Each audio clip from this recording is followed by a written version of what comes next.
Hello, Cubs fans, and welcome to another episode of Cubs on Tap. I'm Joey Ricotta at Joey Knows Nothing. That's Nick at Nick underscore on tap. We are Cubs on Tap at Cubbies on Tap. You could check out all the content at ontapsportsnet.com. Go ahead and follow that channel as well, the main account at ontapsportsnet. And go ahead and check out the other podcasts, the Dingers podcast, which I think it's at Dinger Cubs is the handle there. If you're on X or on Twitter. Number one, first and foremost, thank you for joining us this late, 1:35 p.m. Central Time. We said 12:30. Basically, what we meant was Mountain Time. Mountain Time. So yeah, we've been talking it up quite a bit leading up to this, and one, two, few brews too many. It's gonna be a wild one here tonight. So sure is. If you're here with us, please make yourself known. Jump in the comment section. Appreciate you, like I said, joining us. It was number 20. It was number 21 day. Slammin Sammy returned to Wrigley today. The only thing, and we'll get into it, the only part about it that sucked was the Cubs lost this game. But Nick, before we get into all of it, how are you doing tonight, my friend? I'm doing fantastic, Joey. You know, we're coming to you about just under 10 hours from the end of the game, and I'm just about as pissed as I was from it. But, you know, some extracurricular activities on a Friday night leading up to this, it's kind of taken the edge off a little bit. So I think I'm finally ready to talk about this game without losing my mind. Yeah, maybe settle yourself down a little bit. Yeah, you got to take the edge off, especially when you have games like this one, the way that it all played out. Started out so strong. And we've talked about this before. When you are at work and there's just a clunker like this, just kills the day. The day just drags on. And I felt like I still had like 6 hours left of work after that game. It was horrible. When they win, it's just very smooth. Feels like just 2 hours to go. It's very nice. Get to 6 o'clock, you're done. But that was horrible. It was a horrible game. I'm not looking forward to talking about this. Well, yeah, I'm not either, and I agree with you. I think the workday always moves a little slower than I wanted to, but especially slow on the days that you're working and the Cubs are playing. And I also deeply regretted having to sell my tickets for this game. But this week was just not in the cards for me to take off on a Friday and just dip out and go to a Cubs game. And although Sosa was there, I can't say I regret it because I hate going to games where the Cubs lose. So it's like twofold. It's like, on one hand, yes, I would have loved to see the video production. Yes, I would have loved to see Sammy, all of that, feel the vibes, be in the bleachers, get the feel for it and all that, and catch maybe a home run ball while we're at it because so many bombs were visitors. Yeah, visitor home run balls. Dude, my shoulder's messed up, but I would have thrown that shit back to the backstop. Right back. Hell yeah. That's what I want to hear. So very frustrating, Nick. 9-4 loss here for the Cubs.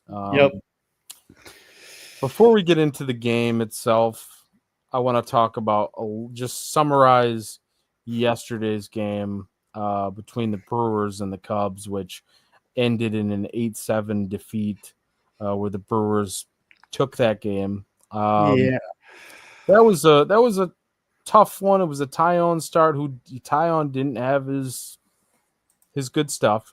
It was 4 innings, 8 hits, 5 earned, 1 walk, 2 Ks. He gave up a couple bombs. Genesis Cabrera gave up 3 earned in his inning pitched. And really, the bats weren't the problem, but the pitching was just a little bit, it just wasn't there. Freddie Peralta held the Cubs in check just enough, and they couldn't get enough going in the later stages. They made a little bit of a rally there, seventh and eighth inning. We did see a home run from PCA in the first. We also saw Dansby crush one, and Ian Happ hit one out as well, but just wasn't quite enough for the Cubs on Thursday. Before we get into Friday, Nick, any thoughts on Thursday's game? Yeah, it was a tough one. I thought it was interesting how the Brewers went to Peralta and they didn't go with Mizorowski, but we went with JMO, which was right off the bat kind of interesting to me. Just the cat and mouse game type of deal there. I knew it'd be tough going against Peralta. Even previewing the series, I knew that was going to be a tough one for sure. But they had a chance. They battled. They really did. They came close at the end there. Had a couple calls from the ump that really went their way, which was, I mean, I love seeing Pat Murphy lose his everlasting line. He was so fucking pissed, dude. He was like losing his shit, which, I mean, granted, a couple of those were really egregious. He really was not calling the bottom strike, but the upper zone was just fair game yesterday. But Cubs just couldn't pull it out. It was disappointing. I wasn't too concerned coming into this game. I thought that the offense was really going to bounce back just based off of yesterday's game and how they kind of rallied and looked good all around. Like they scored a lot of runs. So I was hoping they wouldn't come out flat. And obviously, like right away, they looked good today. But then once again, they kind of fell flat and it's just disappointing. But the Brewers series for me really was tarnished by that postponed game. Because I feel like if they had that, maybe they won that, they might be able to get that last one and get the sweep. But it kind of just kills the momentum when you have a game that's just postponed like that. Like, from baseball, it just sucks. Anytime a game's postponed and you're like looking forward to a rivalry with a team or something, like it just takes the wind right out of your sails. So I think that kind of took them off the ball there. But yeah, I mean, overall, they had a chance yesterday for sure. And that was another really disappointing one. And once again, you're at work and it just makes work even worse. But hey, It's Saturday now. So there's no more work talk. We are officially in Saturday morning. Let's have a weekend. Hey, I'm already having a weekend, man. Yeah, you're after it. Let me tell you, my face, I'm not sunburnt. Joey's just riding the wave. I'm riding the wave for sure. And maybe that's not professional of me, but I don't really give. I need to drown my sorrows out somehow. Drown my sorrows out with this loss, and I'm drowning them. I might be drowning in a can of what is this? Bee's Knees. I didn't even know what the hell I was drinking. This has been buried in my fridge for a long time. Vintage Brewing. If you're listening or watching this, Wisconsin Brewers Guild. We're talking about the Brewers series here as a whole, but so yeah, I guess that makes sense there. I just don't think, and this is not the best beer. Sorry for you guys. Not trying to talk bad at all. It's just not my favorite. I'm sure you guys have plenty of other beers that are very good.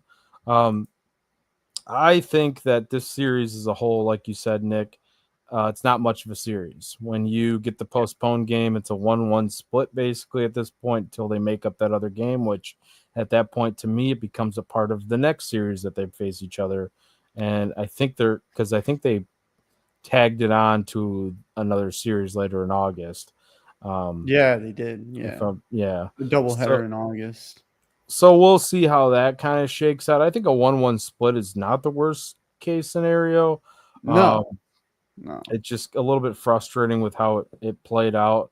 I will say this, though, not to interrupt you, but Flexen really gave you an opportunity to win that game, which is Flexen fun. was good. Yeah. Yeah. I mean, he went 3 strong innings, no earned runs, cleanup duty. Cabrera, I'm sure we're going to get to Genesis. We're going to get to Cabrera. Yeah. Because both days, oh my God. I feel like every time Cabrera. Well, let's get into Cabrera before we even talk about this game today. Let's get into Cabrera. You already segued it. I'm not gonna sugarcoat it. Cabrera, thank you. Cabrera. Rob German here says in the comments, Genesis DFA soon? Question mark. Maybe It's in the because cards. you got Porter Hodge knocking on the door. You got Shota knocking on the door. And if Shota's knocking on the door after his tremendous outing tonight at AAA, Mm-hmm. where does Ben Brown go? Where does Colin Ray go? What all happens with the rest of the pitching staff? Somebody needs to go somewhere. Genesis Cabrera could easily be the odd man out, and he's making the decision very easy for Jed Hoyer, for Craig Counsell, for this Cubs staff to just say, bye-bye. We took a flyer on you. He showed he had some good stuff at certain points, especially early on, but lately it just has not been working, and it feels like every time he's out there, he's given up some bombs and some hard contact. So are you in the same boat as me with Jen? I feel like you are. Yeah, I mean, I was before. Even the other day when me and Ron had a show, I was talking about how I don't like Cabrera, and Ron was a little pushback, just like, well, he's been okay, and I was like, well, I could just see this blowing up, and then sure enough, like I think it was about a week ago, maybe we had a show.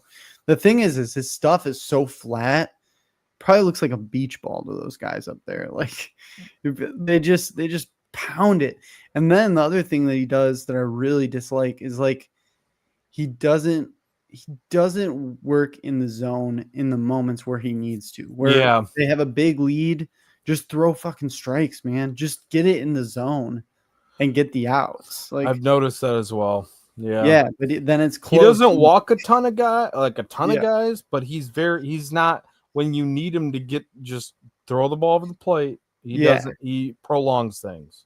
Yeah, and he gets in bad counts. Like, you know how it is. Like, if you're going to be in a good hitter's count, the hitter's going to be looking for your pitch. Like, he's going to have the jump on you. So he kind of automatically sets himself up for failure, where a lot of these bullpen guys, the Cubs bullpen, they don't do that. Like, take your Pomeranz, even your Flexens of the world. They really set themselves up to be strong within the whole count. Like, they throw a first pitch strike. They get ahead. Maybe they even drop a curveball in for a first pitch strike. They get the plate appearance started on the right foot. And that's like really important when you're being a relief pitcher, because your job is to basically hold it or, hold it for sure, but also like preserve the next arm. Like, don't make the manager have to go to the next arm sooner than he should, because you're just ultimately contributing to the burnout that's inevitable later in the 162 game season. You bring up a great point. And one of the things I got mad about, so mad, Ron actually, shit you not, said that is the angriest I've ever heard anyone be, or on like angriest Cubs on Tap episode, I think. I'm not sure how, I'm paraphrasing here, how he verbalized this or how he worded this. Ron had said something about, because the Cubs had won a game, like it was like 11-3 or something. It was during the David Ross era. This is his last year as the manager, I want to say 2023. Last year as a manager, I'm pretty sure. And the way I was mad about so many things that were just, it felt like it was piss poor managed. And the reason why I felt like it was piss poor managed is because you had an off day and then you had a blowout and you still pitched Mark Leiter Jr., right? One of the most clutch and your best relievers at the time was pitching in a meaningless fucking game. Mm-hmm. And the only reason, that was one of the main reasons I was mad. But it brings the reason why I'm thinking about it now is because you said burning guys out, having to force guys to pitch in situations where they don't need to pitch. That's what Cabrera has kind of done, or that's what it's felt like he's done in certain cases, because he hasn't been good enough to get him through the bullshit innings that you were asked to pitch. Just get them through the innings. Please be. Edwin Jackson wasn't a good starting pitcher for the Cubs. Let's put it out there. Some people kind of liked him. He wasn't good. But you know what Edwin Jackson did? And he wasn't a reliever. He was a starter. But you know what he did? He gave you innings. Yep, he 8 innings. Yep. And that's what all you need in those situations. If you're throwing so many pitches to the point where you can't even give guys innings, and at times are different now because pitches are being tracked and counted on a different scale than they were back then. Because case in point, even Edwin Jackson, when he was with the Diamondbacks, pitched a no-hitter, throwing like 157 pitches or some shit. Yeah, crazy amount of pitches. Yep.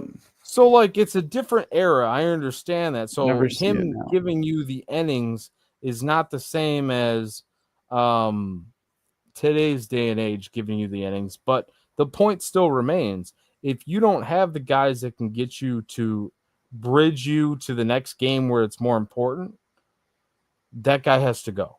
And this leads into the conversations that me and you have had on past shows where all of this stuff that we're worried about. We're worried about all this stuff.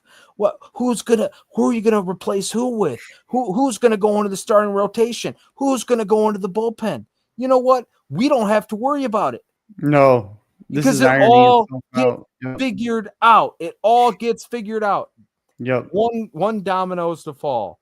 The positive outlook on this game, the bright side of this, no matter when the call comes, Genesis Cabrera is probably the odd man out. Oh yeah, it has to be. There's no way. There's no doubt about it. I would be shocked if it was anybody else. Well, but he's got to be the guy out. There's really, like we said, we've gone over everybody. We're like, this is kind of turning into an issue where who is it going to be? Well, there's your answer right there. Absolutely. Yeah. I mean, I truly think so. And it's nice too that you also have the other lefties that have been so good this year, where it's not like he has these awesome splits versus left-handed hitters. He's kind of a, I don't know, reverse splits wise, but like a neutral splits guy career wise. Neutral, yeah. So it's not like he has to be the lefty out of your bullpen, because right now you have three. Yeah, and you took a flyer on him anyway, so it's like, if he doesn't work out, he doesn't work out. The worst thing that you can do is continue to try to make him work. And then, like you said, he's really causing issues by making other guys have to pitch when they shouldn't be pitching. Right. Which is a huge thing. And even today, like in this game, if you don't go to him there, it's 6-4 in the ninth, rather than the coming back to, 9-4. Like, and that's with the wind blowing out and the heat. Yeah, you're in striking distance. You were blooping a blast away from tying it, but then when it was 9-4, that was nail in the coffin. Yeah, that was definitely nail in the coffin, and it was the nail in his coffin too, I'm sure. I mean, the thing is, well, I mean, yeah, but the thing is like Craig, I kind of see how he does these things, where he like gives the guys one more chance, and it feels like that was his one more chance from Craig. I really feel like that was it. Where he's like, I'm going to give you one more shot. Because why would he use him again after he used him yesterday, like that blew up so bad to the point where he's like, you know what, go out there, let's see what you get. And then to have two bad ones in a row, there's just no way. Like Rob German said, DFA soon, yeah. You know what? That's a great I think that could have really been the case here, because there was no reason to pitch Cabrera in this game when it's a close game. And I understand you want to win a series. You're not worried about necessarily one game out of that. But a 2-run game with the wind blowing out and with the heat the way that it was, this is absolutely the situation where you can see a team making a comeback in the 9th inning or doing something in, I don't have the box score in front of me from what happened in this game, but like it was like you said, it was 6-4. Yep. They had a shot, and Cabrera put them out of the game. And if you go to somebody else in that situation, absolutely. The Cubs are within striking distance, bottom of the ninth. you never know what's going to happen. But because they gave up 3 in the top half with that big 3, the big bomb, that was all she wrote. And I think you could be onto something with that being his last opportunity of like, hey, even if you either sink or swim, like that's pretty much That's it. what You I either think that sink or was. swim. Yeah. Yeah. And it seems like Counsell is the kind of guy that's very calculated. Like, this is no way a slight against him, but I see how he handles Sundays. He kind of decides not punting on the game. I don't want to say punting because that's just disrespectful, but he decides like win now games, definite win games, and then games where it's like, if I win, I'm happy. But if I don't, it's fine too, because I'm going to give some guys some rest here, or I'm going to play around with the bullpen a little bit here. Like a punt, but not a punt. I don't know if you know what I'm saying, but like I know what you're saying. he does Yes. seem like he does that. And I feel like that was one of the moves today where he's like, it's 6-4, Why not punt fully. in that Yeah. situation? This Yeah. isn't the wind blowing in game. Exactly. Like, why not go and put, I would have been interested. Was Pomeranz available? He only pitched an inning the day before. I don't know. Maybe he wasn't. I really don't know. So I shouldn't speak to it. But like you said, why does Genesis Cabrera have to be in a 2-run game with the wind blowing out there? I was going to ask you, do you think that now Tyone pitched Thursday Yes. against Peralta? Do you've said this before too about, and you just mentioned it, about them punting on the last game of the series, Sundays, Thursdays, Wednesdays, whenever that Getaway last games. Yep. getaway game is during the week. Do you think they were punting on Thursday's game? Whoa. Whoa, we got some ghosts up in this house. Saw that. We got some ghosts up. Hey, are you friendly? For the listeners not watching this, the Joey's lights light are just flashing. flickered. Yeah, And I, twice. I don't know what, and I just kind of felt a little chill, little Oh, tingle. Excuse me, little chill go kind of like through my system here too. Oh boy, we're gonna be completely in the dark in a second. I don't know what's happening right now, but anyways, do you think that the Cubs were punting or Counsell was punting on Thursday's game? Because that's been a kind of a topic of debate too. I've seen. Yeah. Because Tyone did start the game, so that's why I was like, the lineup didn't look crazy bad to me or anything. Like, No, it didn't look crazy bad. And he got very aggressive at the end, just with some pinch runners. He got very creative. So the lineup didn't look bad. I don't think it was necessarily punting there at all. I think it's just a matter of there are other games that he does for sure. And you can look at the lineup and you can go, well, this is the day that they're going to be punting. Like, you can just feel it and you just do you know think it. today was in I that think at the very situation kind end, of like the getaway? yeah, I think Spot? at the end he like decided that I'm probably not going to win this one. So let's kill 2 birds with one stone and let's see if Genesis Cabrera really is done. And like he did that. I think he purposely put him out there in that moment to have that. I mean, it's a pretty high leverage spot, right? You're at Wrigley Field, the wind's blowing out, you're just down by 2 runs. It's a 120 start. Like there's a lot there. It's pretty high leverage in that spot. Like, most people would go to a high leverage arm there, but he decided to not. We can all agree that Genesis Cabrera, even when he got traded here, wasn't going to be a high leverage arm. Right. So Well, it's he could have an opportunity to work into it, but the other guys have yeah, stepped up, so he hasn't needed to do any of that. yeah, and he hasn't really worked into it. Like, just performance wise, he hasn't been there. So Right. I mean, it's really an interesting topic. And I'm sure we'll talk more about Counsell because we have like a little debate topic with the big dumper who dumped all over the Cubs today. But We'll talk about him in a minute. Yeah. yeah, but ultimately, I mean, Craig Counsell, there's a reason why he's paid so much money.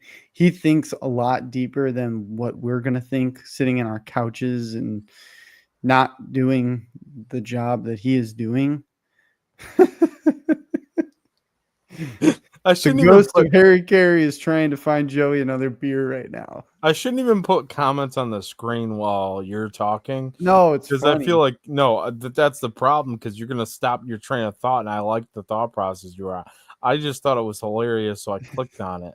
Tony Marchese, Nick's cousin, for anyone that doesn't know, um, he says the ghost of Harry Carey is trying to find Joey another beer right now, and that might be possibly be true. Harry, if you're here right now, Give me another beer. please summon me one Yingling, because this bee's knees is not cutting it. And the Cubs very much were not the bee's knees today, Nick. So No, ultimately, that's what it comes down to, Joey. The Cubs were not the bee's knees. It's a little worrisome with the offense. I'm not going to lie to you. I'm not going to freak out, but with them being so hot, the months of May and just looking like this powerhouse of an offense and kind of cooling down, it is a little bit worrisome, but, teams get into little slumps like this. It's just a matter of you got to put it together before you go and play the Cardinals, and you got to salvage this series now because they just flexed that game for the Cardinals into a national spot. What is it, Sunday Night Baseball? Something like no, because they're Monday through Thursday, Fox? right? Yeah, it's Are you talking somewhere. about this upcoming week? They're Yeah, in I Bush. think it's the next series. Yeah, Maybe that they maybe they do flexed the play it. game. I don't I don't know. know. They So do I'm a speaking 4-game on that. series at Bush, so I don't know. I don't know what the televised I what. know that one of them got flexed because it's going to be high level, and they're like predicting that if the Cubs, God forbid, have a terrible series here, and St. Louis dominates. I mean, you could. I don't mean to be a pessimist here at 2 a.m, but the thing is like we're used to it as Cubs fans, is looking at the glass, half empty, if you No, will. shut up. Shut up. I You've been won't a shut up. Cubs fan. No, you will shut up. I will You've not been a shut up. Cubs fan long enough. We are glass half full optimists. We have seen the bottom for so long before We have, 2016. but I that's don't what I'm give a shit saying. about. I care about all the fans that are Cubs fans. I'm saying the Cubs fans that came around 2016 and after 2015, you guys don't know pain. No, they don't. And And I'm not one of them, I've always obviously. been glass half full, and you are too. So don't even say that. I am, but this season's just been so good that Sorry, I was trying to. no, you're right. You're right. I don't I'm want to be trying to. I'm negative. trying to instill a little into you right now I because can't be negative you on a came home 45 win from team right whatever you were now. doing tonight, Yeah, no, I and can't be negative on a 45 win team. I can't. But the thing is like this division is looking a lot better than what we thought. yes, a little bit So better. Yeah, just got to keep on keeping on. Really, if you're the Cubs, you have to be a little bit sharper. The plate appearances have to be a little bit better.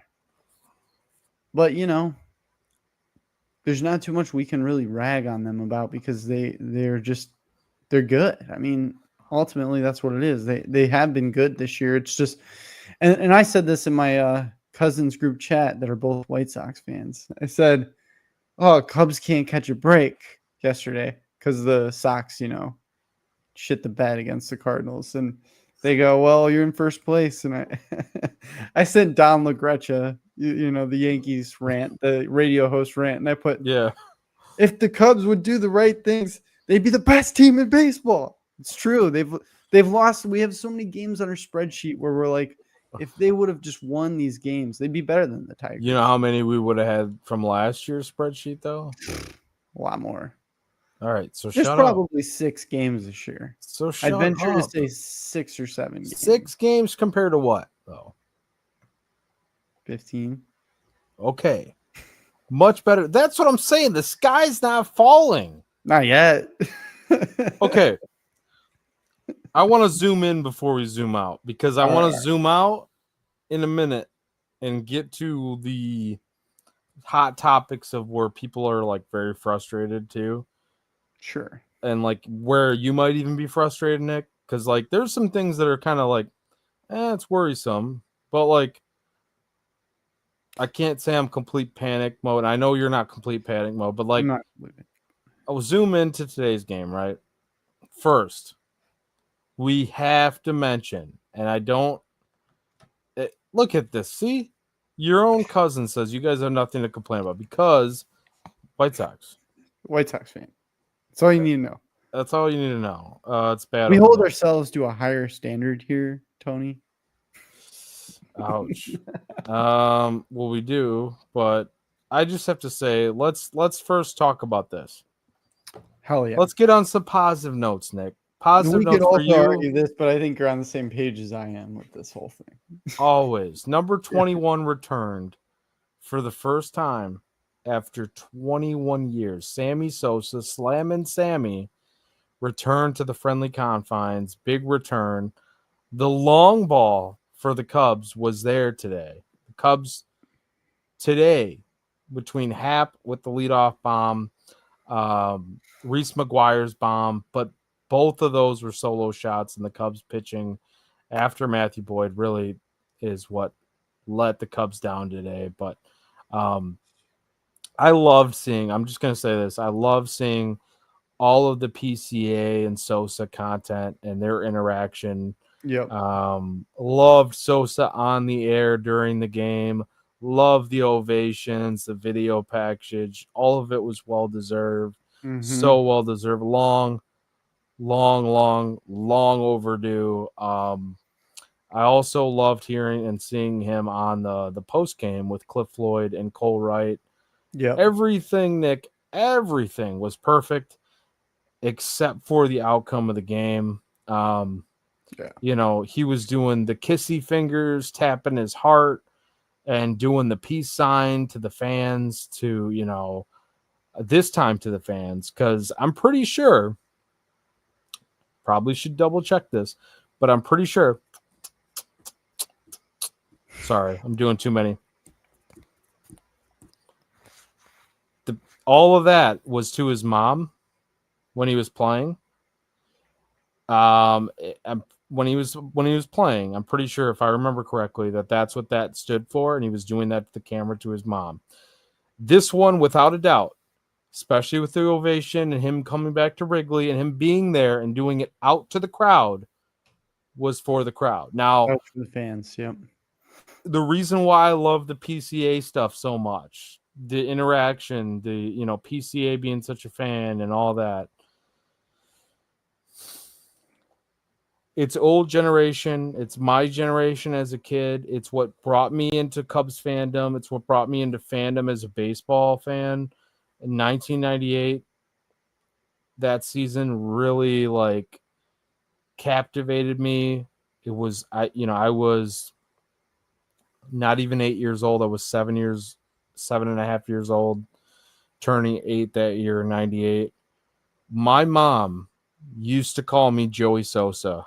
Every time I'd go up to bat, like, no, literally, like my dad today, I said, Joey Sosa, like, to my dad, just joking around because I was telling him about his return and stuff, and he was watching the game with his buddy.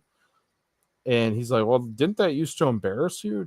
You know, your mom, you know, she kind of embarrassed you a little bit. I was like, you know, at first a little bit, but then, you know, I was hitting the shit out of the ball. And, like, it was kind of fun to hear that. And, like, the rest of the league, you know, my league mates or whatever would come up to me and, like, knew who I was. Like, oh, Joey Sosa, you know, like, and becoming a Cubs fan and all that. Like, Sosa was the guy, man. Sosa was the guy. I don't care what any fan of any, if you're not a Cubs fan especially, and you're talking shit about Sosa as like, oh, he's roided, you know, he had the cork bat, he had whatever. By the way, Nick, don't know if I've told you this. I think I might have. Other guys at Cubs on Tap know this story. I was at the cork bat game. Yeah. Yep. So they were playing the Devil Rays before they were the Tampa Bay Rays, but they were the Devil Rays at the time. Breaks his bat goes flying. The umps start checking out the bat, and we're sitting behind kind of home plate. I played baseball with this kid named Jack. His dad brought us to a game. We're sitting kind of like a little bit up, not like directly behind home plate, but a little bit back behind home plate area. Um, umps are looking at the bat. They toss Sammy out of the game. And I don't know what's going on. I'm 12 years old. I'm 11 or 12 years old. Um, later on, like you hear like little murmurs, like while it's happening, or like after he gets ejected. Oh, he might have cork in the bat. He might have. Oh, I wonder what was happening. People just talking, right? We get in the car, and then like pretty sure he put on 670. He had an AM station on. I think it was 670. Driving home, his dad, and it's sure enough, it's cork bat. Um, None of that matters to me, dude. Like Yeah. Sosa meant everything to Cubs fans. Like he revitalized hit between him and McGuire, revitalized the game.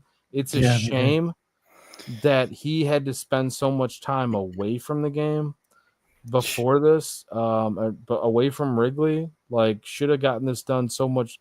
Like regardless of the outcome, I know the outcome sucks. I'm thankful for what happened today because we got to witness a very historic moment in Cubs Yep. history. Like this today is a historic moment in Oh yeah. Cubs history. Absolutely. Yep. 100%. Yeah. When they put him in the Cubs Hall of Fame, it's gonna be even better. They need to retire his number, hang it on the flagpole, the foul pole. And yeah, I mean, I can't even say much more than what you said. I do have a cool story with that. I was 7 years old when the corked bat thing happened, and I was watching on TV.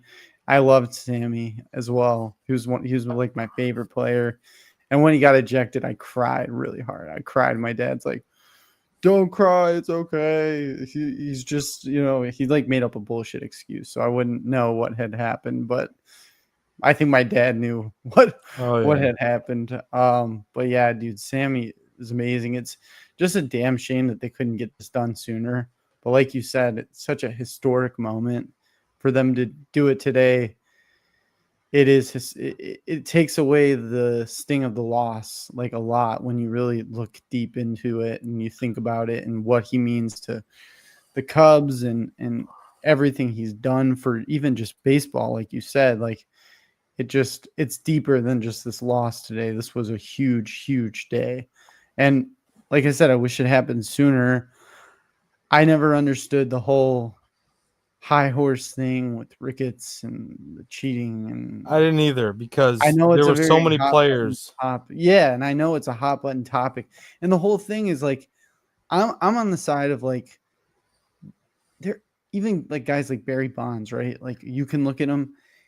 It Yep. wasn't the roids that made Barry Barry. Like Dude, he Barry was a not well, just him specifically. Barry was a Hall of Famer before he ever was suspected of using roids. exactly, Or exactly. like you timeline it out. And The these, guy was yeah, a Hall of Famer. It doesn't make your hand-eye coordination any better. no, and these boomers, man, these boomers, they just like, including my stepdad. I'm calling you out on here.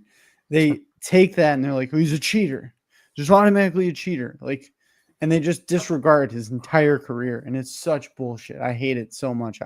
It infuriates me, especially when it comes to Sammy Sosa, because Sammy literally was the Chicago Cubs. He still is the Chicago Cubs. Like he that franchise is so fucking lucky that he was with them and did what he did for them because he made a lot of Cubs fans, like even you, like in 98. Yep. I was just born in 98, so I don't remember that Okay. season at all. But I'm just saying, like, it's stupid. It's such bullshit. And it's funny, my girlfriend went and she's a huge Sammy Sosa fan, almost probably more than me, ironically. She loves Sammy. And she found that out this morning, obviously, and she was freaking out. She's like, "This is the game I get to go to." She was all excited. She took off of work, and I'm like, "Oh, Wow. well, And she's like, "I hope he sings the 7 inning stretch. I'm so excited," and he didn't. And I know people were talking about it, and I'm like, I told her, I'm like, I bet Wait, they who asked sung him. the stretch? Because I It was missed Cliff that. Floyd Was and it? Cole Ray. And I told her, I'm like, I bet they asked him, "Do you want to sing the stretch, Sammy?" And he's probably like, "No, no, no." But I know it was I think it's the controversial. language barrier probably part that's why Could he. be. But I he's wouldn't probably want to heard sing it the so many stretch times. either.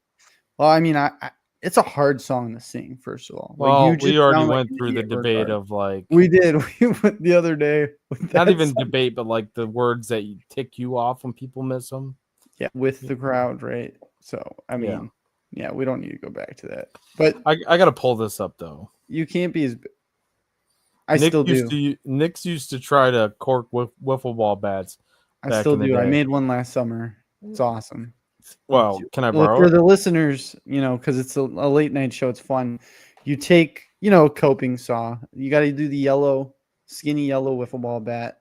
Personally, I like an uncorked wiffle ball bat, but it's just fun to have one. So when you're walking up to the park, you can be like, I have one. My cousin AJ likes to use it. You cut it with a coping saw, just the top little nub, and then you stuff it with like bouncy balls. Put it back on black tape, corked Nice. wiffle ball bat, and it actually does work pretty well. I mean, it kind of works like a torpedo bat, where like it's just getting you a lot more hard contact, minus the barrel getting bigger. Do you So I guess ever torpedo bat. do you ever watch the official or whatever it is?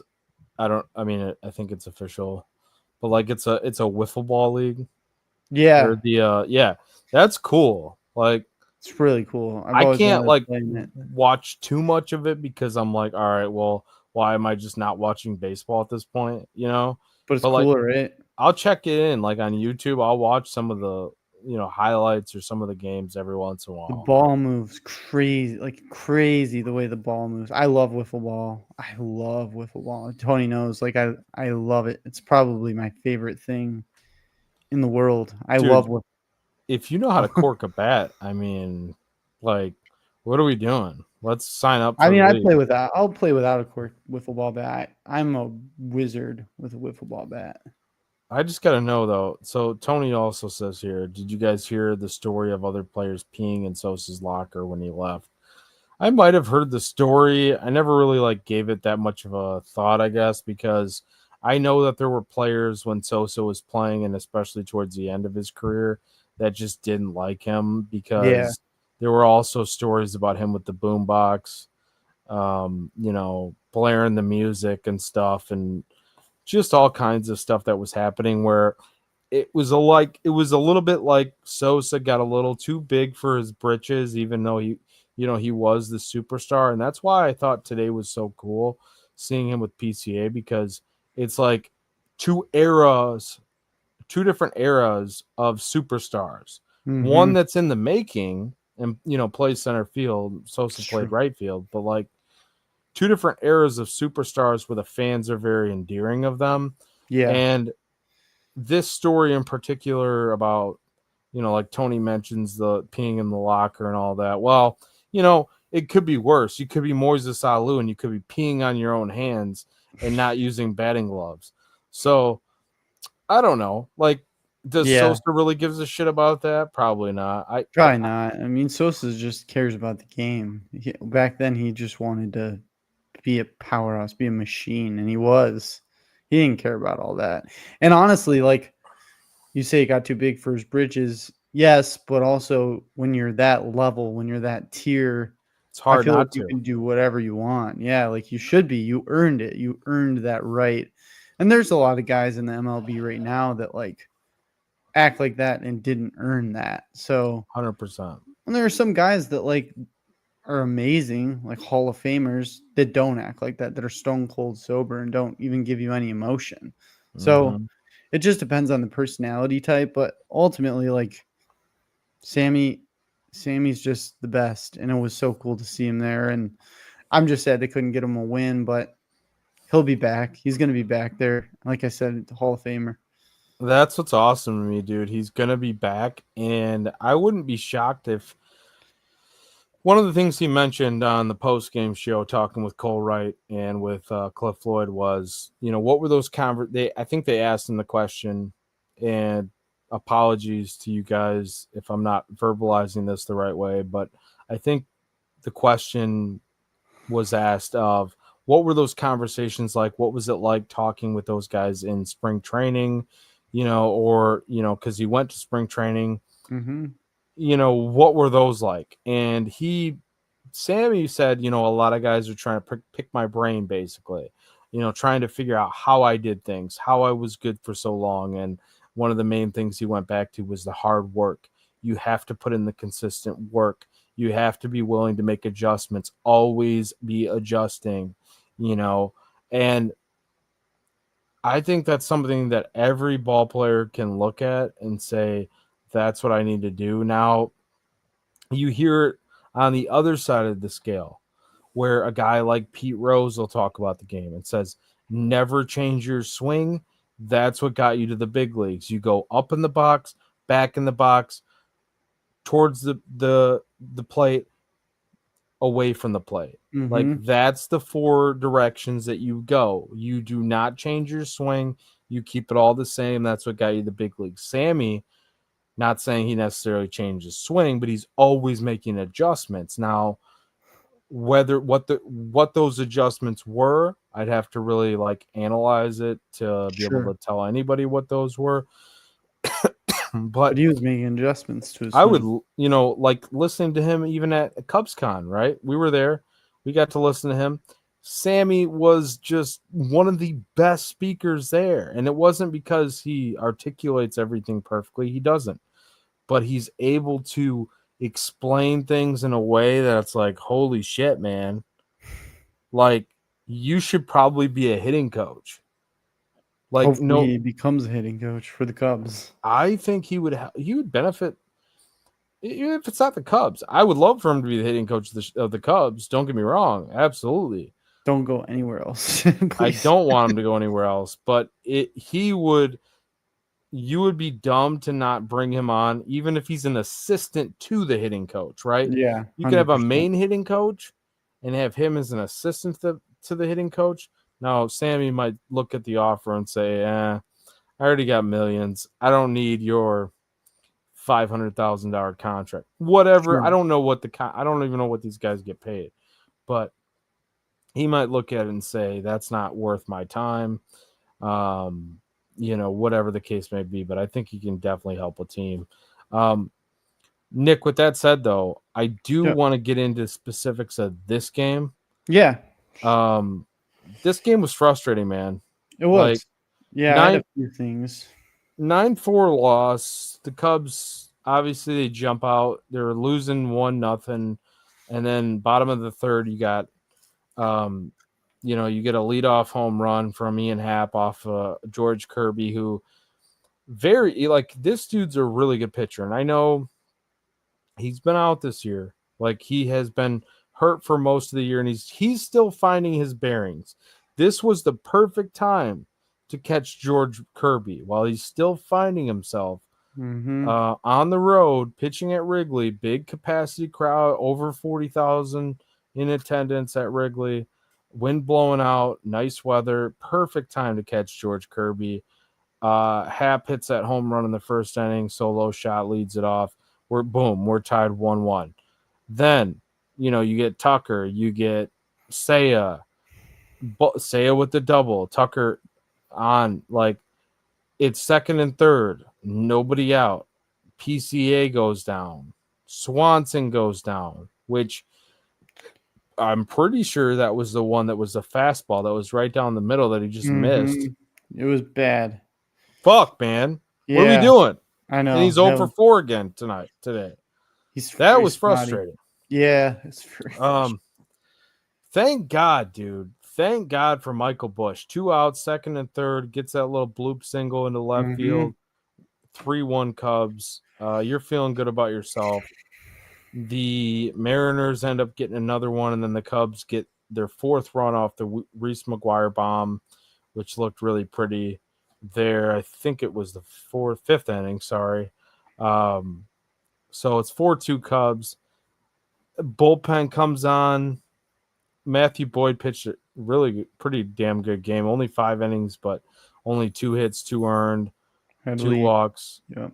6 Ks, and then Presley comes on and gives up a bomb. Thielbar gives up a bomb. Genesis Cabrera gives up a bomb. Yep. bullpen did not do them any favors. Mm, I don't know how much I put on the offense, even though they went stagnant, but yeah. I don't know, man. Well, This is a game that you felt like you could have won based off the pitching, starting pitching, and the exactly. early run production. What do you think? Yeah, exactly. I mean, the offense had 9 hits. That's the thing. And for me, even like you said with the Swanson at bat, like right down the middle there, I don't want to see Swanson anywhere higher than 6. Like I like when he's batting 7. Like, put him down in the order. That's where he does the best, is when he's low in the order. He just isn't the clutch guy. He's very spotty. He's better in the bottom half of the order. He just is. When it comes to guys like Matt Shaw, I mean, Shaw is really struggling right now. So he's like 0 for 18 or something, really struggling. And it's starting to look really bad. So I don't know if you put Turner in. I don't know what you're going to do, but Shaw needs maybe to be benched or take a break. I have no idea what you do with that. Um, and then, it sucks that Boyd had to come out. He made that fantastic play. Holy crap, man! The no But he had look.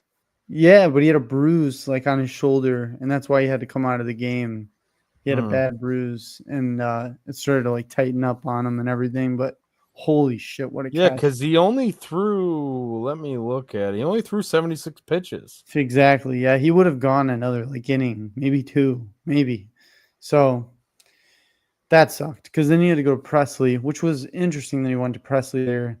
The back and forth with Presley is kind of weird to me, just because like he works his way back into a higher leverage spot, and then you put him like you're gonna bring him in the 6th inning there, like Well, at that point in the game, though, I think where where you were at in the lineup, that's like you could lose the game there. So he thought I bring in think Presley, I just my guess because who hit the homer off of him?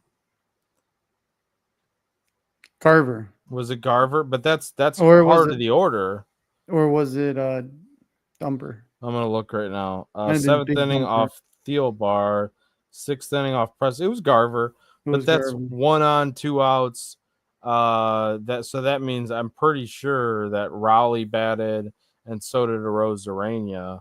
So it was Raleigh or Rosarina Garver. So the heart of the Yeah, order. so I don't really blame Council for going to Presley at that because he's been that kind of like high leverage, but like But in he's like that flip spot, flopping him, like does that get in his head at all, do you think, with Presley? Like where he's working his way back into the leverage innings per se. I know it's a different game now where a lot of managers will look at situations even in the 5th or 6th inning and go, is this where I'm going to win or lose the game? So I'm going to put my big guy in.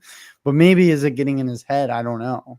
I'm just speculating could here be. because, like, I don't know. For me, I'm an old school type of baseball guy. When you do have a struggling closer, right, you take him out of that role, and then he really proves himself. And then you start to, it seemed like you were starting to give him more and more, like, now you're the 8th inning guy. Now I'll even use you in the 9th inning when our closer isn't available, type of deal. But then you throw him in the 6th inning. Does it get in his head? I have no idea. Maybe. I don't know. He should, but he's a veteran. So I I don't don't know. know. I don't know the answer to that. I think Adrenaline's like pretty important in that role. it's a good But point that you bring up because it could be very well a situation where he's like, "Wow, I'm pitching much earlier than I'm used to." Too. yeah, I mean, the 6th, it's really early. Kind of like when you have a guy coming out like a starter like that and you have to go to a cleanup guy, I wouldn't think it would be Presley. That's just me though. No, I agree. I don't. Yeah. You wouldn't normally. You wouldn't even if the game is close, which it was. You wouldn't waste that bullet that early. Exactly. So does he really have the confidence in him? I Goes don't to know, that. but see, that's where I'm like, I don't necessarily think it was a Craig not having confidence in him because of how many scoreless innings and how good he's been lately. Like he was due for a clunker.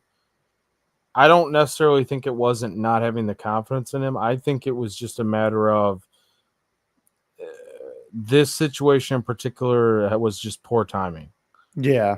Like it because if you did this tomorrow after a clunker and he does this tomorrow, it's probably fine. You know what I mean? Like Yeah. I don't know. I think it's just a variance thing. Like I Yeah. think with Presley, like a guy in particular, he's a veteran. He's been around this game for long enough. Like he doesn't strike me as a guy that, even though he wanted to come here to close, I think now he's to the point where, yeah, I messed up for long enough. Now I just need to pitch well. Yeah. You know Yeah. what I mean? Like he knows that he had to battle earn his spot back. So I don't know if necessarily it's like, why are you pitching me in the sixth? He knows what batters he's facing. Yeah. He knows that they're, yeah, that's true. That's Because a good point. he also pitched in the AL West against these Mariners a lot. So he knows Cal Raleigh and he knows the Rosarena pretty well.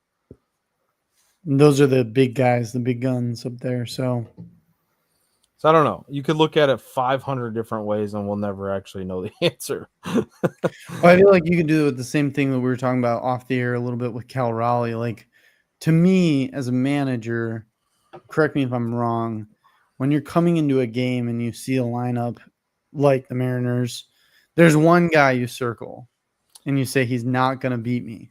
Under no circumstances am I going to let him beat me.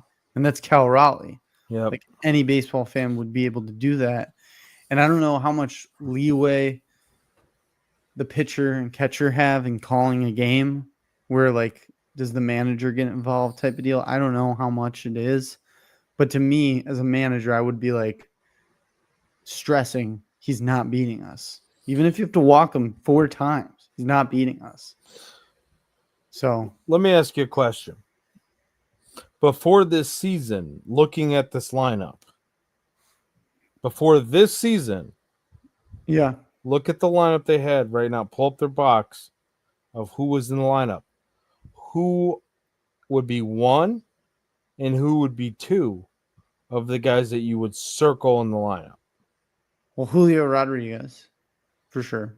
Yeah, 1. but Rosarena was yeah, it was Well, last season. okay, because he's a Yeah, Ray. yeah, But yeah, I'm yeah. saying just based off name value, 1 and 2, right? It's Yeah, him and Rosarena. yeah, him and Rosarena. Yeah, Cal Raleigh. That's how much credit I think we need to give Cal Raleigh. Because I'm not saying that you're 100% correct in the statement you made of one guy you circle in the lineup this season. It's Cal Raleigh. Like, you cannot let this guy beat you. He's in the MVP race right yeah, now. But I will say things. I wonder how much people around the league, not necessarily just the AL, but like how much that's gotten to the NL too. I know you watch league wide and especially you prep for your opponent, but like how much even in the NL is it getting talked about of a guy like Cal Raleigh, what he's doing compared to, like, you see name value sake a lot of times, right? You know, on a good day, Julio Rodriguez and Randy Arozarena are still going to kill the shit out of you. yeah, Like, you know what I mean? So, like, how much yeah. is it that they were not necessarily not preparing for Cal Raleigh, but like, how much is it that they're still valuing those guys higher based off Yeah. of career history? But yeah, I mean, they sandwich Raleigh. It's almost like Stratego. I don't know if anyone is familiar with that game, but Well, it's a I when you said that, I heard strategic, but I'm not familiar with the game. it's a board game where there's a flag and there's knights and stuff, and most people, they sandwich the flag with 2 bombs because you don't So it's want like, them to say, a capture the flag. Suzuki sandwiched between Tucker and PCA, basically. Exactly, because it protects them. So I mean, Raleigh's technically protected because, like you said, you got Julio Rodriguez, who you really don't want to beat you. And you also have a Rosarena you don't want to beat you. Well, you can't walk all 3 guys. Right. So that's a good point too, playing the devil's advocate there. So I don't know. I don't think it's on Craig. I just think that ultimately, be more careful with Raleigh the rest of the series. If 100%. this was any bit of a sign or a red flag. There you go. Big dumper could be just dumping all over you this whole series if you're not careful. But Mitch I mean, Garver had one home run coming here tonight too. By the yeah, way, Mitch Garver's not the guy. I don't know how that was just a fluke, kind of like the other guy with the Brewers. Why am I spacing on his name? Isaac. I know Uh, who you're talking about. yeah, like he had a couple homers in the series and he never hit Isaac homers. Isaac Newton. Yeah, that sounds right. No, I don't. That doesn't I sound don't right. think that's what. It But was an Isaac. It was an Isaac. But yeah, it's those you can't prevent. But for the rest of the series, you gotta be careful with Raleigh for sure because outside of this Cubs game, I want Raleigh to overtake Judge for the MVP. same, So if it did pad his year, this game, fine. Just let this game dude. go. A Get catcher Judge. winning AL MVP would be Fucking nuts. awesome. That would Any be awesome. MVP. Yeah. And to Haven't overtake seen it Judge since too. Mauer, right? Yeah, I think so. Yeah. Joe Mauer. Mauer won one or Yeah, two. he had to have. Yeah. Yeah. So I just think I don't necessarily I'm not necessarily angry with today at all by any means because I think that on two sides of the coin you look at it, Cal Raleigh 3 for 4, 2 homers, 3 ribbies, a walk, 4 runs. The heart of their order between Arozarena, Mitch Garver, who, by the way, I know we said that was kind of a fluke.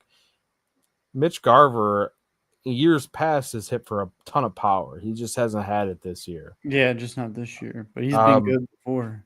and he crushed that first ball, like crushed it. That was deep in the bleachers. That wasn't a Yeah. wind home run. No, that was crushed. Arozarena, Mitch Garver, Raleigh, and Donovan Solano, all of them had multiple hits. That was the heart of their order. Garver had 5 RBIs. Between Raleigh and those guys, they combined for 11 for 17 with 4 home runs. Raleigh and Garver alone had 4 home runs and 8 RBIs out of their 9 runs. So Yep. those two guys, Beat you. they beat you. And that's gonna happen. That's just what it was. Down night, down day for the Cubs on Sammy Sosa Day, which is unfortunate. But the real question I have for you, Nick, or the real thought I want to get out there that seems to be flooding Cubs Twitter, Cubs X, Cubs social media these days. Oh no. And right now. Not Cubs social media. Yeah, don't even look at it. I'll tell you it, and you're probably not going to like it. Are you worried? I think the pitching let them down today. Sure. But are you worried about the Cubs offense? Because there seems to be a lot of thoughts out there about the Cubs offense being in a funk and the Cubs just kind of relying too much on the pitching. Are there any concerns for you right now at this moment on June 20? Well, geez, we're at 2:38 in the morning. It's June 21st, 2025. I'm borderline concerned. The reason I'm most concerned, and this is a very easy fix, and I don't know why they're not doing it more. They started the season very aggressive on the base paths, and they also, were playing a lot more small ball where they weren't like swinging for the fences every at bat that they're up there. But it seems like they've really gotten away from that. And even guys like PCA, like some bad plate appearance situationally, where you just need to get a base hit, or maybe you just need to put the ball in the outfield. The PCA and Dansby at bats, but Yeah, somehow didn't hurt them. exactly. But like in a lot of other games, it has hurt them. And even your superstars like go up there and they have really bad plate appearances. And it's kind of puzzling because they started the year really consistent in hitting, I thought, where like they looked good all around, where even if they were striking out, even if they weren't getting a ton of hits, they were giving you good plate appearances.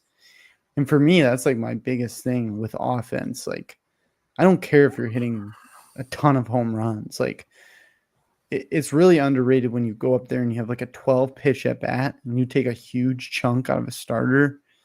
And like, granted, like they do it from time to time, Michael Bush and Horner and everyone. But the thing is like your guys like Tucker and PCA and Suzuki and Hap's not one of them, but they get in Swanson for sure. They get into a funk of just Streaky. bad plate appearances. Matt Shaw, like, and it's starting to add up with guys that are just not putting together good plate appearances. And you kind of had Kelly bail you out in the first part of the season with some power that just came out of nowhere. Or a few times, like he was there, and then you've had some unusual power surges, I would say, just offensively. So if you're going to rely on a home run ball, you're going to be in trouble here, because I really think that this Cubs team is built to hit it into the gap, get them on, get them over, get them in. And I feel like when they do that, they're lethal. I mean, they can hit the long ball, but they have to get back to that as their baseline. They've lost their baseline for right now. But at the same time, you can look at yesterday's game, and they were right there. They almost came back. They were down 8-3. They almost came back. They were really And they close. hit bombs yesterday and today. Yeah, I mean, the whole thing is they're going to hit bombs, but you have to do more, especially when you have like a game like today where you don't get enough bombs, right? Like Nick, you need more. we talked about this after the Detroit and Philly series. Actually, it was before, because it was during the Detroit series, I think, when me and you hopped on that Trick Friday. Scooble, yeah. And what did I say to you?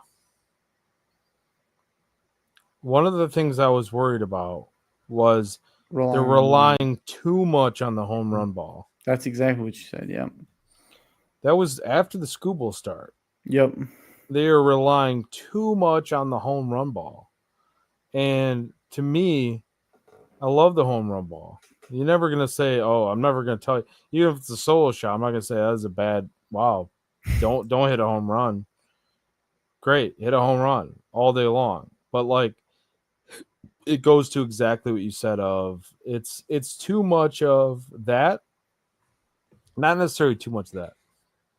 Not enough of the other things. Not enough of the situational hitting.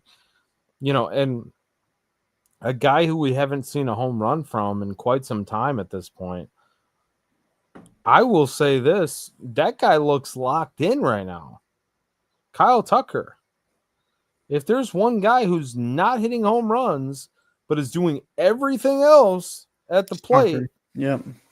Kyle Tucker is doing that. 2 for 3 with a walk, a double, a run.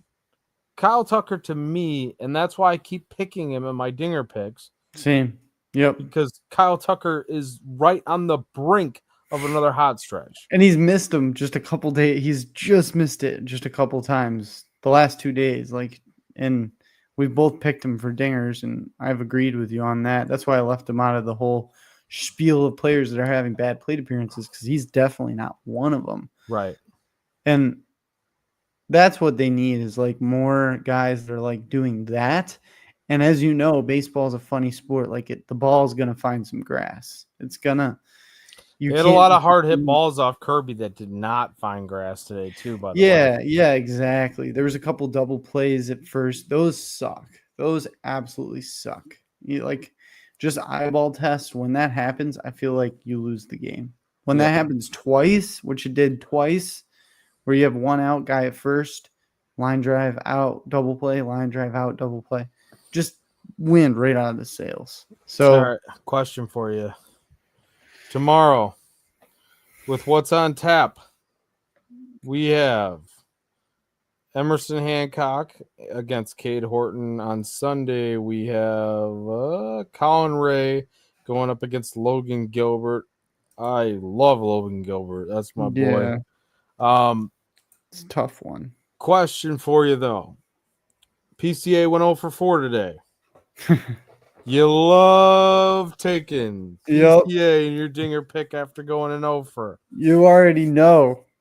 but we're also been picking Kyle Tucker, and we think he's locked in. So I'm gonna get your answer right now. Who's your dinger pick out of It's those two? PCA. It's PCA. Okay. It's gonna suck when Tucker goes deep, inevitably, because I know it's coming. But I have to stick with this streak of when he goes over.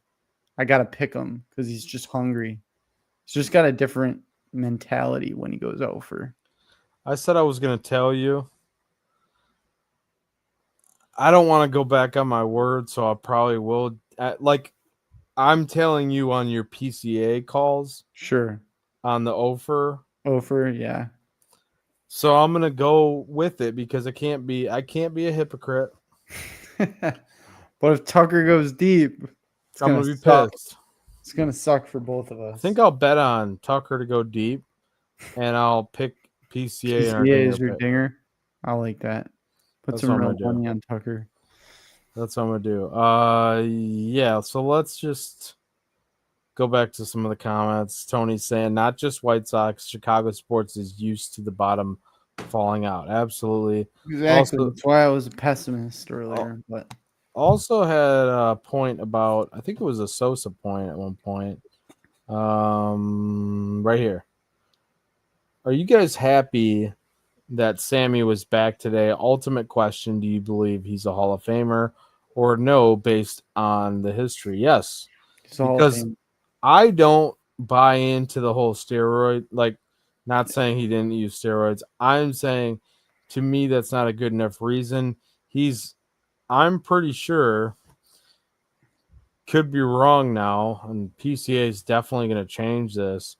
But he was the last, for sure, before PCA 30-30 Cubs player, and he did it twice Mm-hmm. during his career. And that all was before the 1998 season, which is where he took off from good home run production to like great Amazing. breaking record home run production. So like the 30-30 statistics with home runs and stolen bases before his career like took off from a power standpoint, to me, earned him that right of like, all right, he was still a really good player, like leading up to like people don't give Sammy the credit of him being a good player before he was a great player. Mm-hmm. Because and I think that's important to distinguish that because when he came from the Sox, a lot of fans or baseball fans and just or Sox fans, across the town will tell you he was nothing before he did steroids. And I'm not saying Tony's saying this. I'm just saying I've heard it a lot. Sosa was nothing before he took roids. That's not true.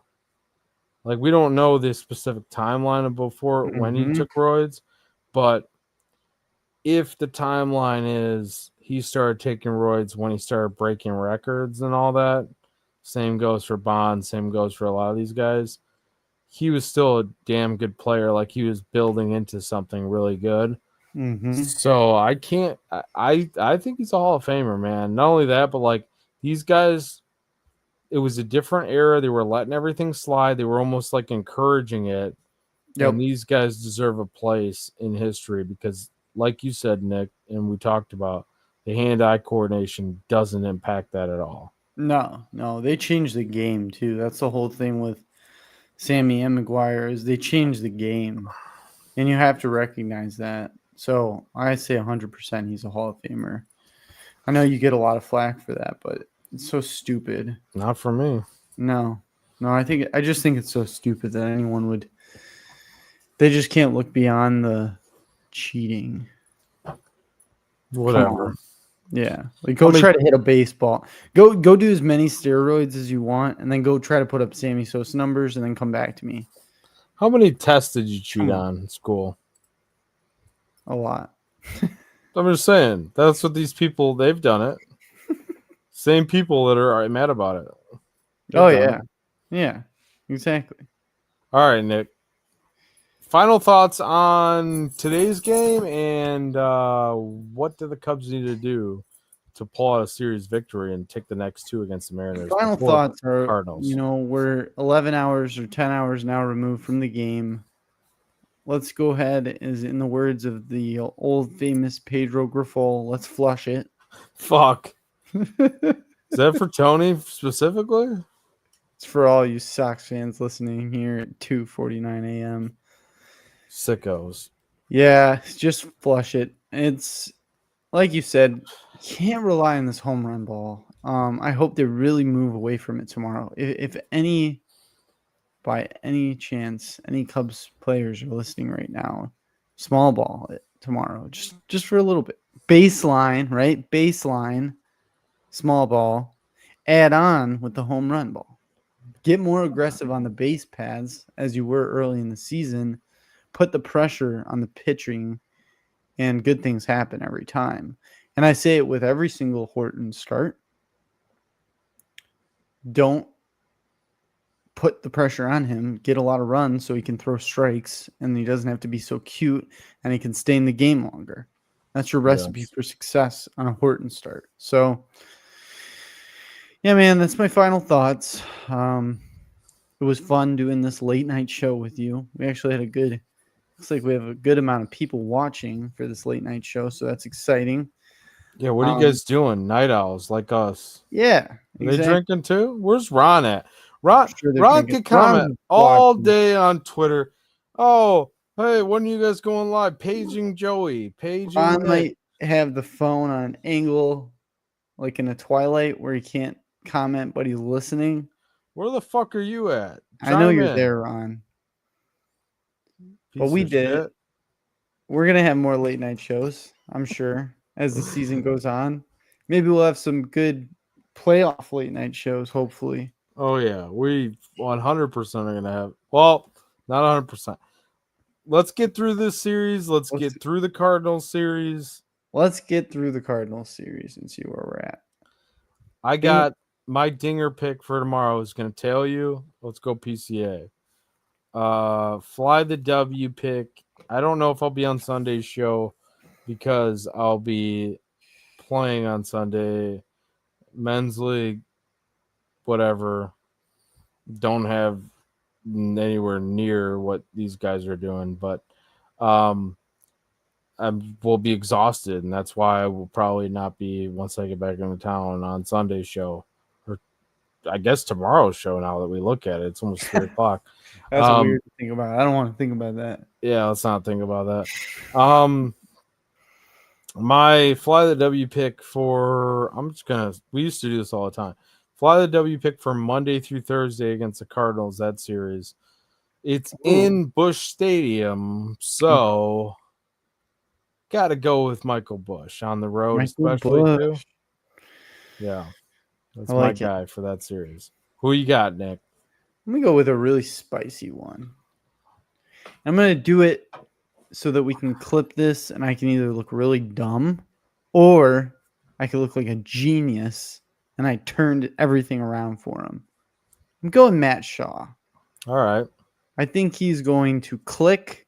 I think he's going to feel the pressure of not clicking and the talking heads, radio, us, everyone all around talking about how, well, we need Matt Shaw because the trade deadline's coming up. Oh, my God. If Matt Shaw doesn't start producing, he's going to have to go get a third baseman. I think he's going to hear all that.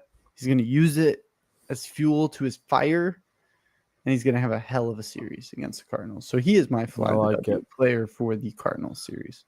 I like it. I got a take on Matt Shaw. So... Okay. I don't think that he needs to figure it out right now. I think he needs the at-bats. I don't know. I don't care if he figures it out right now or not. I think he needs the work. He needs the experience. He needs the plate appearances. He needs the at-bats. He's figured it out defensively. He's been great defensively. Now it's just about getting the work in, and I'm not really too concerned about it being a hole because what did I say, Nick? A month and a half ago. What did I say about Shota Imanaga, about Porter Hodge? Now everyone's freaking out. Mm-hmm. Oh, my God, they've lost 2 in a row. Oh, my God. The offense is stalling. Oh my God. Oh my God.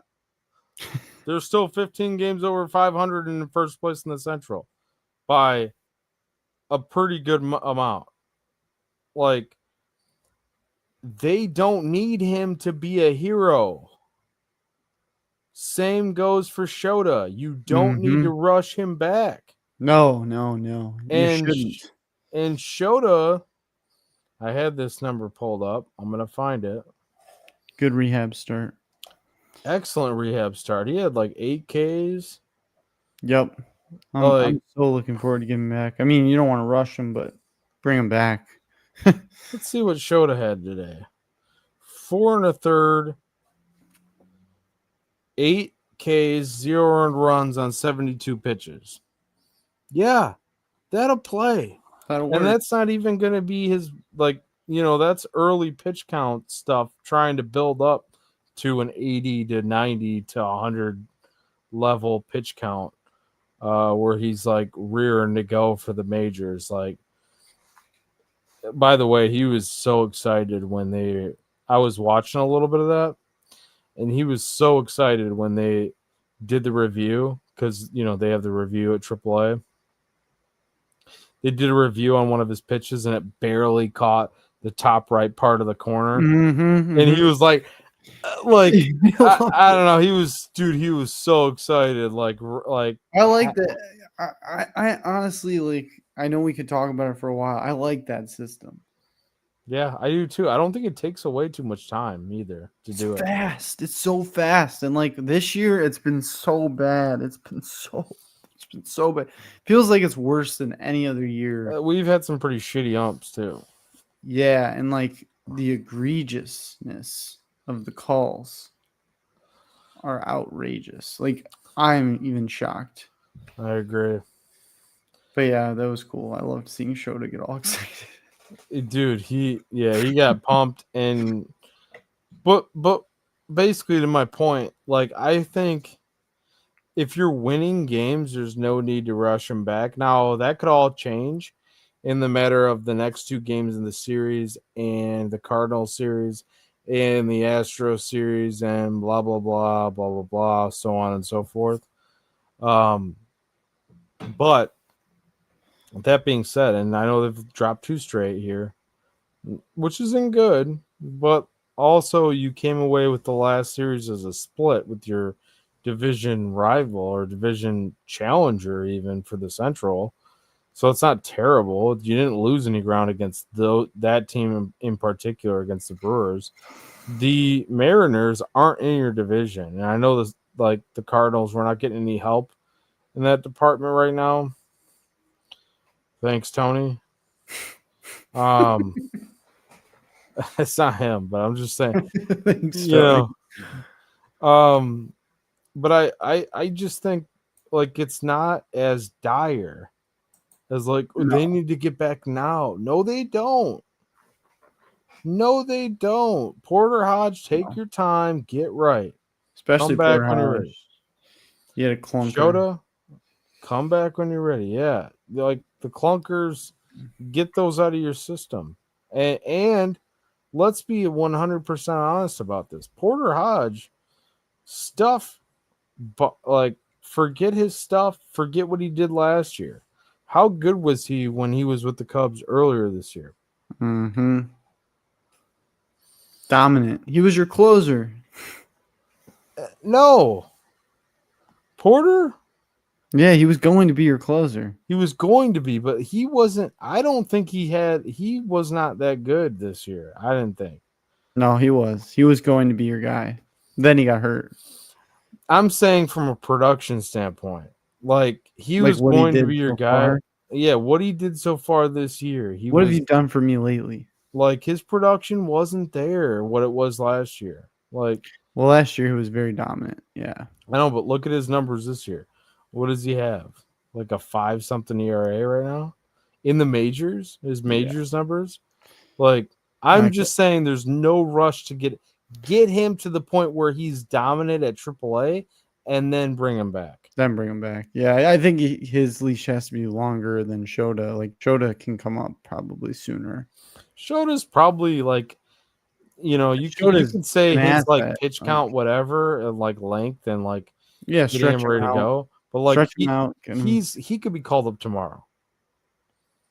Like Shota could pitch the very next. He might, because they might say, well, he was at 72 this game. They might get him to the AAA, Cardinals series. 80 Yeah, pitches, he might be back. I'd like to see him in St. Louis. Let me final thought before we wrap this up. I know I keep doing the final thoughts. That's what the bee's knees beers will do to you. Just infinite final thoughts. It's just never gonna end. Real final thought.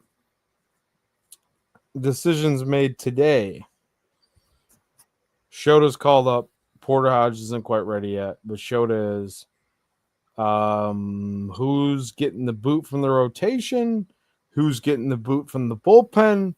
Who's going into the bullpen? There's one all the way around. So who is your choice on all of them? Out of every single one, right? So out of the bullpen, guy got to go. Rotation guy got to go. Guy comes into the bullpen. Right, and that could be a rotation member going into the bullpen, but one guy has to go from. Doesn't necessarily have to be that, but what would you say would be like? We know Genesis Cabrera. We know Genesis Cabrera is DFA'd, so then it leaves the rotation. Who's going to the bullpen and who's like? Is Ben Brown going to the AAA or is he going to the bullpen or is another guy going to the bullpen? Basically. I think Ben Brown's going to the bullpen. I just think that he's got the stuff. He's got the 2-pitch mix to be in the bullpen. That Uncle Charlie is just so great, too. That's going to play later in the game. Like, when guys are looking for the fastball and you could pull the string on them, like, with that pitch, I'd like to see – give him a shot, Give him a shot in the bullpen. See, he's just not – he doesn't have the makeup to be a starter right now. He really doesn't.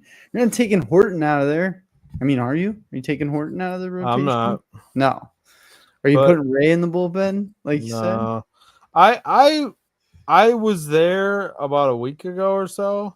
Yeah. Or whenever 2 weeks ago. Yeah. It was dude, you know how good Ben Brown looked against the Tigers on that Friday and the start before that. Yeah. Or I guess technically was it a start? I don't know. One of those games he didn't actually the opener. Start. Yeah, when they used the opener, he looked good. And then they did the Tigers with the Scooble, and he did really well. Yeah. But he's kind of fallen off a little bit. But at the same token, he went 5 innings, only 2 earned. In 5 Ks his last time against the Brewers. So, like, he wasn't horrible. Walked 2 guys, gave up 6 hits. Gave up a homer. I don't think he was around a lot. Yeah, I don't think he was, like, that bad. But, like, I would move Ben Brown if it were my decision.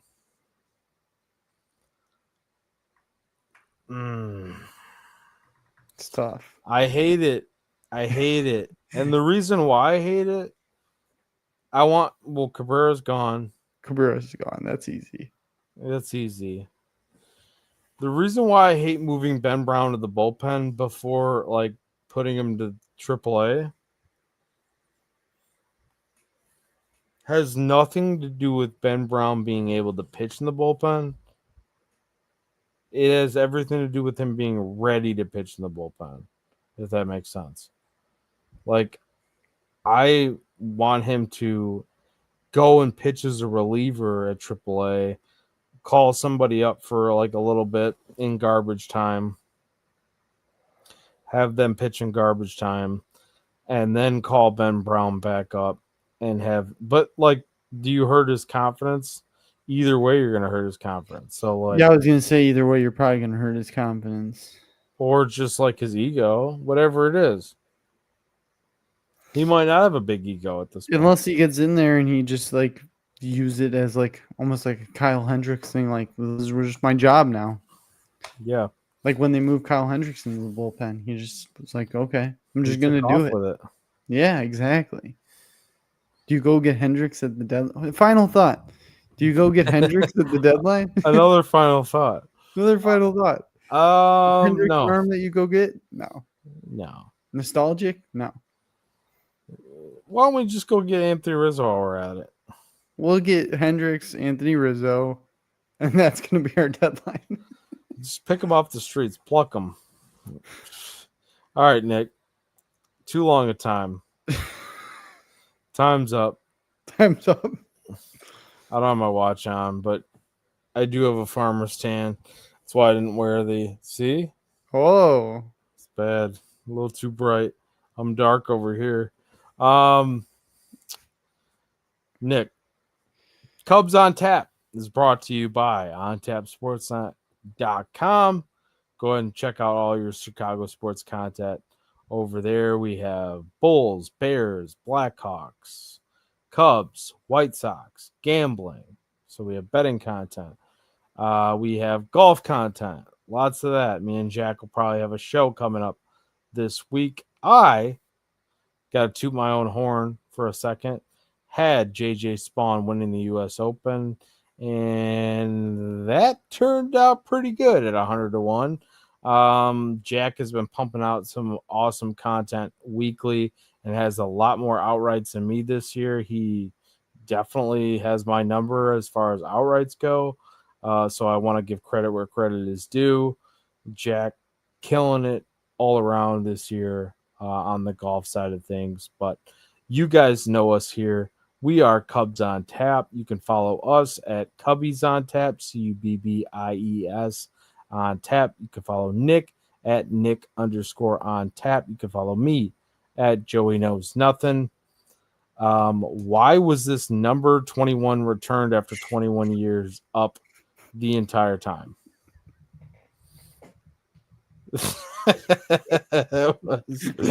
That was for wow. Sammy. It was for Sammy. You know what? This whole show is dedicated to Sammy. Slammin' Sammy. Because I meant to switch that over to like what's on tap. Anything. Raleigh. The Cal Raleigh caps. Like the Cubs were winning 4-2 and the Mariners put on their Raleigh caps. By the way, before we actually sign off here, Nick, that's a shot. No, fuck that. The Trident spear prop is dumb. What do we have? We have no prop. Their dance at the end of games, their little kick it in the center, dumb. Their spear prop, it just got everything got a little bit over top to me today. It's overplayed. Yeah. It was over the top. All of it was over the top. I'm sick of it. Put an end to it tomorrow. Bananas for me. Fuck. Savannah Banana. Emerson Hancock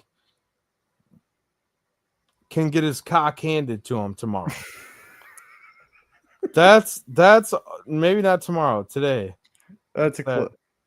Today. Emerson Hancock can get his cock handed to him today. Cubs are gonna hand his cock to him. All right. Too many cervezas. With that said, we're Cubs on Tap. You know where to find us. We appreciate you for listening, especially this late if you're tuning in at the 3:08 hour, just after dead time.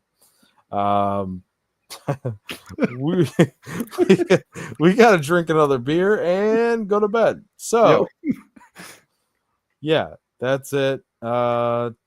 Nick, with that said, sign us out of here the only way we know how every single time. Cubs on Tap. Fuck the Fugazi Cardinals. We're going to beat their fucking asses next week. And Michael Bush is about to kill it at Bush. So let's go Cubbies.